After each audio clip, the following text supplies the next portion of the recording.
Hello and welcome back to another video. We're here for the V8 Juniors round at Suzuka, so this is round 6.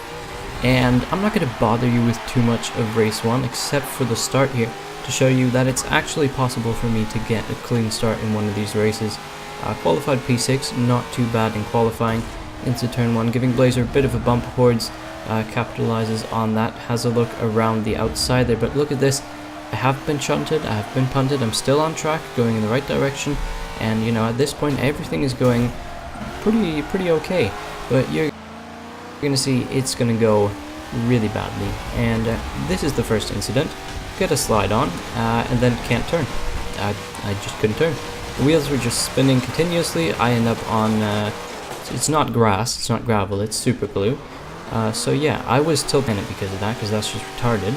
And then here's the next incident where, well, I hit some more super glue, so I lose even more time, drop down into almost last, as you're going to see now, having to try to get going again down into P16, and moving into turn 1. This was the final thing that happened. On the brakes, just can't get it stopped, so I didn't even bother finishing the shit race, so we're just going to jump right into race 2.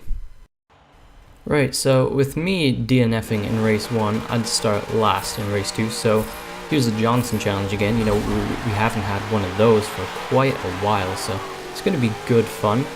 Get a decent launch here. You know, I'm not going to try and be too aggressive, well, or so I thought really. I'm just going to go and punt Norbert, but as you're going to see, this was all part of the plan. Don't worry, look, he made up 2 positions, so it's all good. See, I'm even helping people, you know. Other people, they punt me off track, I lose positions and die. I punt other people, they gain positions. That's just how it works. That's the strat right there. But yeah, anyway, through the S's here, following Nick. Can't really get past because, well, he's just kind of in the middle of the track, sliding a bit, and it's not a great place to try and find a way past through here. It's pretty much single file, unless you are a bit retarded, really, or really brave, or a bit of both, I guess. So exiting the Degnas there, having to make sure I don't run into the back of him and spin him round as we go through this very long corner, which seems to never end, and you always seem to get a slide almost in it in the grass there into Degna 1. Rabbit slides out wide there, so I'm going to gain 1 position up into P13 now, into Degna 2. There's some more smoke up ahead, so as we go underneath the bridge, I think that's Yodefti who's had a crash, so I get past him as well. You know, run up into the kink before the hairpin. On the brakes there, trying to kind of dive it to the apex, keep a tight line there. There's a lot going on. I can't go to the outside to get a good exit because Yodefti was there. Then he's going to get the better exit because he did have that wider line.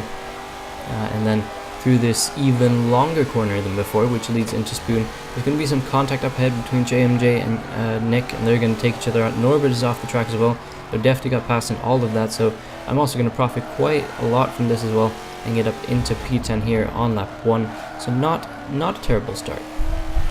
On to lap 3 as we move into Degna 2 here. Rabbit is going to have a look down the inside, given the space there. However, he's going to have a compromised line, so as we go into the kink, he's going to back out there, not wanting to go too wide. Wise decision as we go into the hairpin. Lock up on the brakes, just run it in a bit deep. Sui is even deeper. However, I do get a pretty decent exit there, managed to make up 1 position up into P9. And moving on a bit later, a couple people pitted, a couple people made mistakes. Now Chris is coming in. You can see the gap wasn't that big, and I was catching him throughout these laps. And my idea is now to go for the overcut to just try and stay in clean air, try and set some good laps. I had okay pace, so you know, I'm thinking that if I can put in another clean lap, I might be able to get past him in the pit stop phase without having to do too much work on track itself. So I'm just gonna have to try and nail this lap 7 right here. Moving on to lap 8, after I'd pitted into the first sector here, you can see I've closed up quite a bit to Chris. Managed to cut that gap down with my overcut, so it has worked. Not perfectly, as I'm not passed through the pit stop, but into this next S, he's going to make a mistake, and I'm immediately there to capitalize on it, try and swoop around the outside, but I'm actually going to get some slow-mo, like my fraps are going to go through the floor as Yodefti disconnects, and Chris does the really sensible thing there and waits up, doesn't try to find a way past. You know, with me barely being able to control my car as well, I could hardly see what was going on. I don't know if it shows up that much in the footage, but to me during the race it was terrible. But anyway, back to the action. Going into Degna 1 here, fast turn, not an overtaking opportunity, however he is close, not close enough though to have a look into Degna 2, which is a decent overtaking opportunity. However, on the exit, I think he might have gotten a bit of a slide. So I have just a bit of space going into the hairpin now. Getting on the brakes, they're trying to cut back for a bit of a later straight apex to try and get a better run. Try not spin up the wheels, just a bit of slip, but it was an okay enough exit. Chris, though, still pretty close as we go through this very long turn. Crucial to try not get any oversteer, try not get the car to wobble. It's very easy to unsettle it through these high-speed turns. They're just a bit of a slide.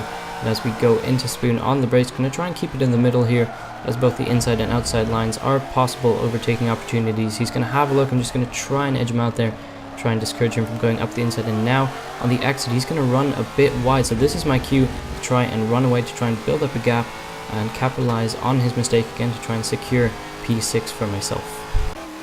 Moving to the end of the race, the gap wasn't that big in the end, but yeah, Chris made a couple of mistakes. It went up to like 700 feet, and I made a few, and it dropped back down towards the end. But overall, not really too much of a threat from behind, and managed to get P6, which is not too terrible, starting P16, I'll be honest.